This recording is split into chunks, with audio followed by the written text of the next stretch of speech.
Ya, Assalamualaikum warahmatullahi wabarakatuh. Selamat siang semuanya. Perkenalkan, nama saya Rina Hana, NIM 202310101188. Di sini saya mewakili dari kelompok 4 untuk mempresentasikan mengenai konsep dasar dan penata laksanaan keracunan nafza. Berikut merupakan anggota dari kelompok 4. Ya, selanjutnya ada peta konsep.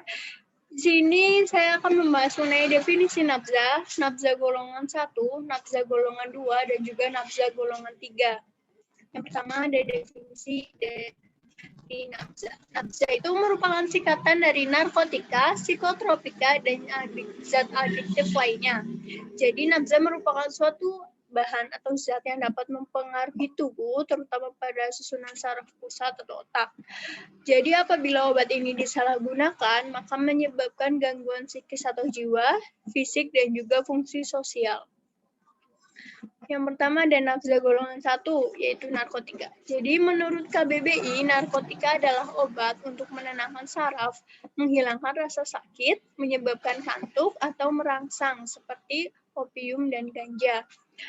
Narkotika berasal dari bahasa Yunani, yaitu narkose, berarti menidurkan atau membius. Akan tetapi, narkotika ini bukanlah suatu jenis obat bius. Narkotika itu berasal dari bahan alami, seperti golongan opium, dan berasal dari sintetis seperti fentanyl, metadon, dextropropoxifen, dan juga petidin. Penyebab penggunaan nafza golongan 1 yaitu yang pertama ingin terlihat bergaya atau trendy, terus bermain di lingkungan dengan orang pengkonsumsi narkotika, ya, rasa solidaritas yang tinggi dalam kelompok atau komunitas atau geng yang mengkonsumsi narkotika, ingin menghilangkan rasa sakit, ingin mencoba dan rasa ingin tahu yang tinggi. Ada yang berpendapat bahwa dengan mengonsumsi narkotika dapat menyelesaikan dan melupakan masalah, menghilangkan rasa bosan dan penat, dan juga ingin merasa terlihat dewasa. Kemudian ada klasifikasi nafza golongan 1. Yang pertama ada narkotika golongan 1. Narkotika ini dapat digunakan untuk tujuan pengembangan ilmu pengetahuan dan tidak digunakan untuk terapi karena mempunyai potensi yang sangat tinggi untuk mengakibatkan ketergantungan. Contohnya heroin, kokain, dan ganja. Kemudian ada narkotika golongan 2. Narkotika golongan 2 ini berkhasiat untuk pengobatan yang biasanya digunakan untuk pengobatan itu sebagai pilihan terakhir. Narkotika ini berpotensi tinggi mengakibatkan ketergantungan, contohnya morfin dan petidin. Kemudian ada narkotika golongan 3, itu memiliki khasiat untuk tujuan terapi, serta memiliki potensi yang ringan untuk mengakibatkan ketergantungan, contohnya kodein. Patofisiologis dari nafza golongan 1. Yang pertama ada ganja. Seorang yang dalam pengaruh ganja akan memiliki gangguan ingatan dalam jangka pendek. Jadi ganja itu dapat mempengaruhi otaknya, tepatnya di area persepsi sensorik pada korteks cerebral. Jadi di ganja itu ada kandungan THC, yaitu tetrahydrocannabinol. Itu memulai prosesnya dalam mengganggu fungsi tubuh dengan mengikat reseptor CB1 untuk anandamida. Jadi anandamida ini mempunyai fungsi dalam mengatur mood, memori, nafsu makan, rasa sakit, kognisi, dan juga emosi. Kemudian dari reseptor tersebut akan mengubah aktivitas beberapa enzim intraseluler, termasuk dari aktivitas dari CAM. Jadi kurangnya CAM berarti akan terjadi kurangnya protein kinase A. Kemudian ada kokain, masuk ke dalam tubuh dengan cara intranasal, intravena, intramuskular, oral, dan juga bisa melewati hirupan. Kokain merupakan stimulan yang sangat kuat terhadap susunan saraf pusat, mempertinggi kesiagaan, mencegah nafsu makan, dan dapat menyebabkan keinginan untuk tidur, serta euforia yang kuat. Kokain ini proses metabolisme di dalam tubuh hanya 1% dari dosis yang dapat dikeluarkan oleh urin, namun dalam bentuknya yang tidak berubah. Sebagian besar dari metabolit kokain ini merupakan benzoyl metilektonin. Jadi dalam dalam skala 25-40% dari dosis, dan egonin metal ester atau ME dalam skala 18-22% dari dosis. Jadi, sebagian kecil dari metabolitnya itu adalah egonin yang merupakan hasil hidrolisis lanjut dari BE dan EME. Kemudian ada manifestasi klinis nafza golongan 1. Yang pertama ada ganja. Itu penurunan daya ingat serta perhatian, euforia yang ringan, perasaan cemas dan tidak tenang, penurunan nafsu makan, gangguan tidur, serta halusinasi. Kemudian ada kokain, nafsu makan yang menurun, hiperaktif, halusinasi, keinginan tidur yang tinggi, euforia yang kuat, sikap kesiagaan yang tinggi dan sangat tegang. Dalam keadaan overdosis bisa menyebabkan kejang, delirium, dan juga paranoid. Kemudian ada opioida. Itu bisa terkantuk-kantuk, bicara dengan cadel, koordinasi motoriknya terganggu, acuh terhadap lingkungan dan kurang perhatian, serta kontrol diri yang kurang. Ada penata laksanaan keracunan akibat nafza golongan 1. Yang pertama terapi obat. Itu bisa berupa clozapine, naloxone, injeksi long acting, terapi withdrawal opioid. Terus ada terapi rehabilitasi. Itu bertujuan agar para penggunanya dapat melepaskan diri dari narkoba serta terbebas dari penyakit yang menyertainya seperti kerusakan fisik. Kemudian ada terapi detoksifikasi untuk menghilangkan racun dalam tubuh. Ada terapi suportif seperti psikososial dan perilaku utama. Ya, kita lanjut ke nafza golongan 2, itu termasuk psikotropika. Jadi psikotropika itu merupakan obat dengan cara kerjanya adalah menurunkan fungsi otak dan juga merangsang susunan saraf pusat yang menyebabkan halusinasi, ilusi, gangguan cara berpikir, ketidakstabilan perasaan, dan juga menyebabkan ketergantungan. Penyebab penggunaan nafza golongan 2 yaitu depresi atau gangguan mental, berada pada lingkungan yang menggunakan nafza golongan 2, mendapat tekanan dari keluarga, teman, ataupun pasangan. Bisa juga berawal dari menggunakan obat dari apotek yang telah diatur dosisnya, namun terjadi ketergantungan sehingga akan mengonsumsinya terus-menerus. Ada klasifikasi psikotropika. Dapat digunakan untuk terapi, namun juga memiliki potensi yang kuat untuk menyebabkan ketergantungan. Contohnya itu amfetamin, metamfetamin, metakualon, dan juga metilfenidat pada golongan 1. Ini yang pertama ini tadi golongan 2 yang digunakan untuk terapi. Golongan 1 tidak digunakan untuk terapi, hanya digunakan untuk ilmu pengetahuan. Jadi karena digunakan untuk ilmu pengetahuan karena mempunyai potensi ketergantungan yang tinggi seperti katinon, LSD, dan psilocybin. Kemudian ada golongan 3 digunakan sebagai pengobatan. Potensi ketergantungannya itu pada level sedang, contohnya amobarbital, flunitrazepam, dan juga buprenorfin. Kemudian ada golongan 4, dapat digunakan sebagai pengobatan dan sangat banyak digunakan untuk terapi karena potensi ketergantungannya itu ringan. Contohnya diazepam, bromazepam, fenobarbital, alprazolam. Patofisiologis nafza golongan 2.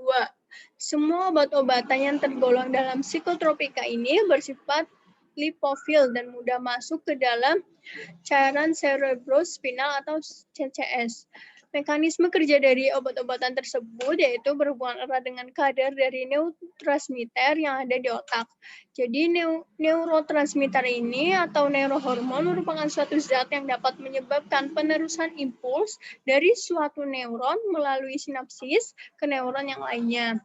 Oleh karena itu, cara kerja psikotropika dapat mengganggu fungsi kerja otak karena merangsang susunan saraf pusat yang akhirnya jika tidak diberikan dengan resep dokter akan menimbulkan rasa halusinasi yang sangat kuat dan dapat mengganggu otak dalam proses berpikir serta bisa yang paling fatalnya itu menyebabkan kecanduan dan juga kematian.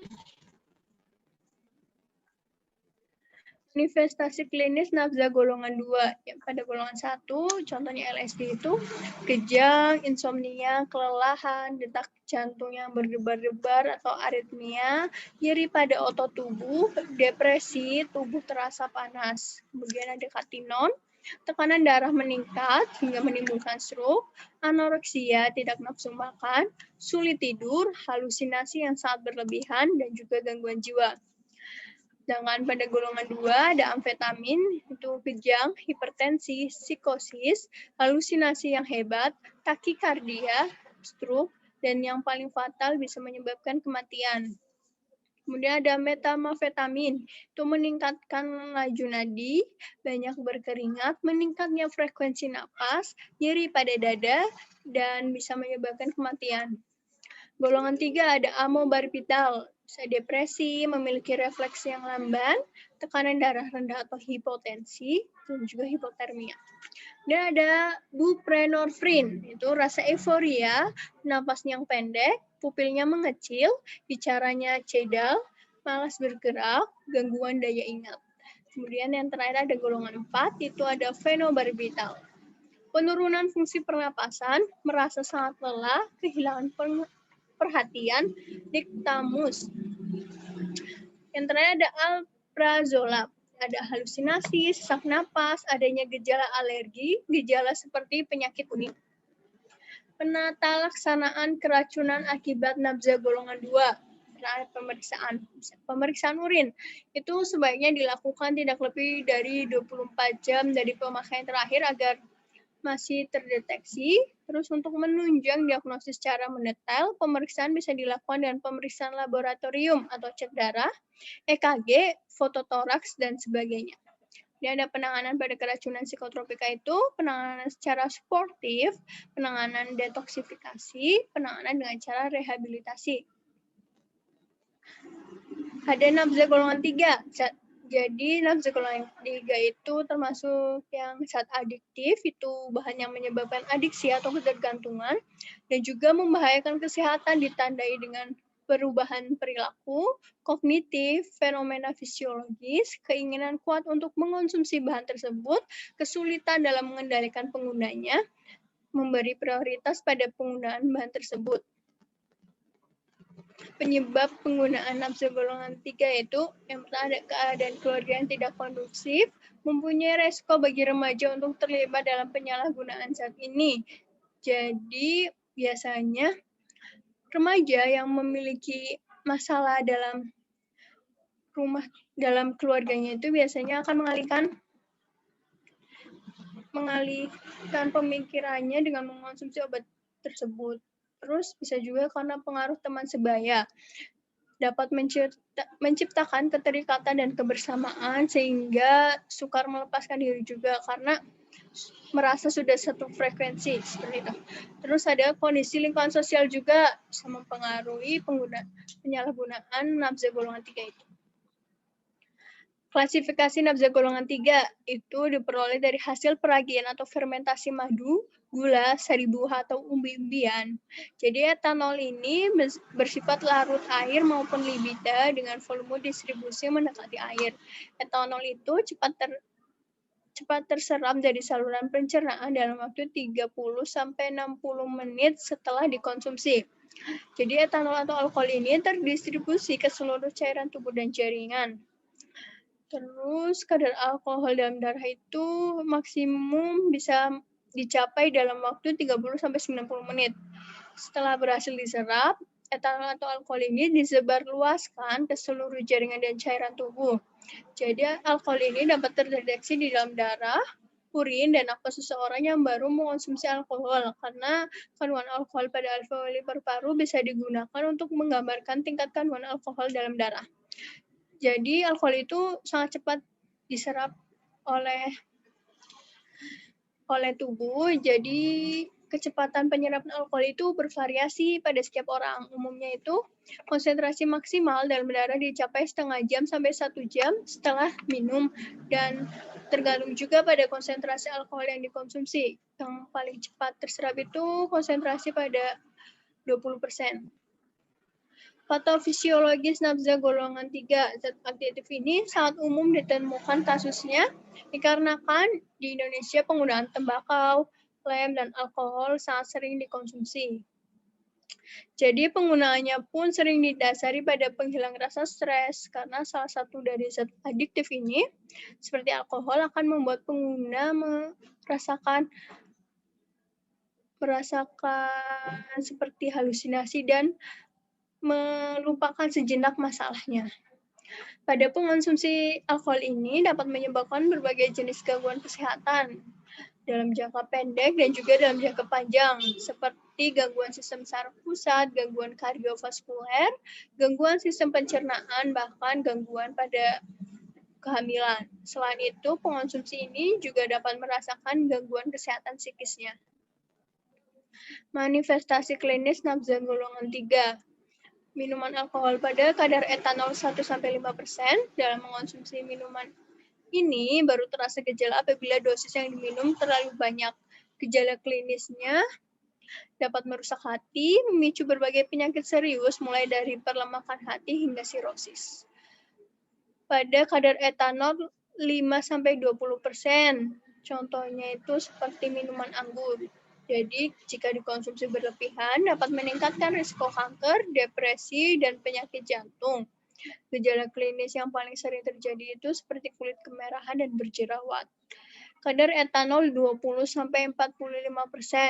Ini merupakan paling sering dikonsumsi dan kadar yang paling tinggi. Gejala klinis yang paling serius itu dapat menyebabkan kerusakan hati, stroke, bahkan cacat janin.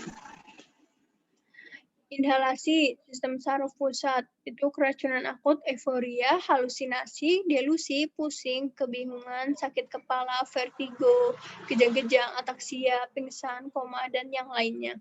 Gejala kronisnya itu seperti neuropsikosis, degenerasi otak dengan cerebral ataksia, kejang, choreatetosis, neuropati optik dan perifer, penurunan kemampuan kognitif, anosmia, atrofi, optik, buta, dan juga tuli. Sedangkan pada gastrointestinal itu bisa sakit perut, mual, muntah, dan hematemesis.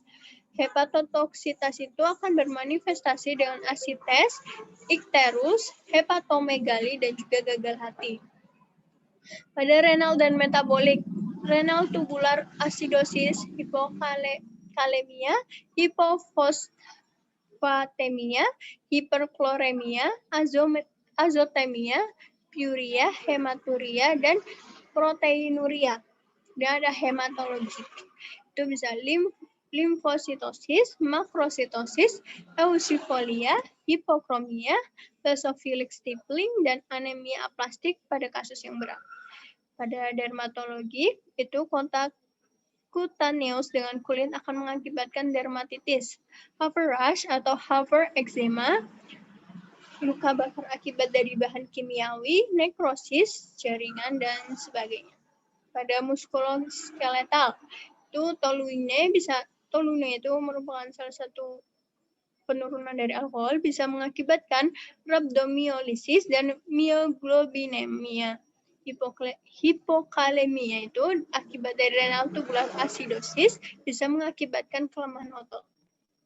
Selanjutnya ada tembakau. Itu sering digunakan sebagai bahan rokok batangan. Itu terdapat dalam tembakau itu banyak kandungan, salah satunya itu nikotin. Jadi pengaruh nikotin ini dapat dijumpai pada berbagai aspek kehidupan, yaitu belajar, ingatan, kewaspadaan, dan juga kelabilan emosi. Jadi ketika seorang telah mengalami ketergantungan pada nikotin ini, maka saat putus dari zat tersebut atau berhenti sejenak, itu akan mengalami perasaan seperti cemas, merasa tertekan, sulit mengendalikan diri, atau mudah marah, mudah putus asa, atau depresi. Jadi pecandu rokok juga akan mengalami gangguan emosi dan perilaku yang diakibatkan oleh perubahan dari aktivitas dan juga fungsi otak. Penata laksanaan keracunan akibat nafza golongan 3. Pertama ada konseling, yang kedua itu detoksifikasi. Itu bertujuan untuk mengeluarkan alkohol dan zat beracun dari dalam tubuh. Ini merupakan langkah penanganan lanjutan dan paling penting untuk bisa lepas dari kecanduan alkohol. Selanjutnya ada terapi obat-obatan. Itu ada beberapa obat yang dapat menghilangkan kecanduan alkohol itu seperti benzodiazepin itu untuk mengurangi gejala putus alkohol. Yang kedua ada akamprosat itu dikombinasikan dengan program konseling bisa dapat membantu dalam mempertahankan keadaan tanpa alkohol pada pasien yang sangat ketergantungan dengan alkohol. Jadi obat ini itu sebaiknya diberikan segera setelah dicapai keadaan tanpa alkohol dan obat sebaiknya tetap diberikan bila terjadi kekambuhan. Ya, kesimpulan, nabza merupakan singkatan dari narkotika, psikotropika, dan zat adiktif lainnya. Narkotika ini termasuk golongan 1 yang hanya digunakan untuk tujuan ilmu pengetahuan dan tidak ditujukan untuk terapi serta mempunyai potensi yang tinggi untuk menimbulkan ketergantungan seperti heroin. Narkotika golongan 2 merupakan narkotika yang memiliki khasiat pengobatan yang sering digunakan sebagai obat alternatif tetapi sebagai pilihan yang terakhir. Psikotropika atau obat yang berkhasiat psikoaktif melalui pengaruh selektif pada susunan saraf pusat menyebabkan perubahan khas pada aktivitas mental dan juga perilaku. Sedangkan yang terakhir ada zat adiktif itu merupakan bahan yang dapat menimbulkan kerugian bagi yang menggunakannya. Terima kasih. Semoga bermanfaat. Sekian presentasi dari kelompok 4. Apabila ada salah kata atau ada kekurangan dalam penyampaian materi ini, saya perwakilan dari kelompok 4 meminta maaf sebesar-besarnya. Terima kasih sudah menyaksikan.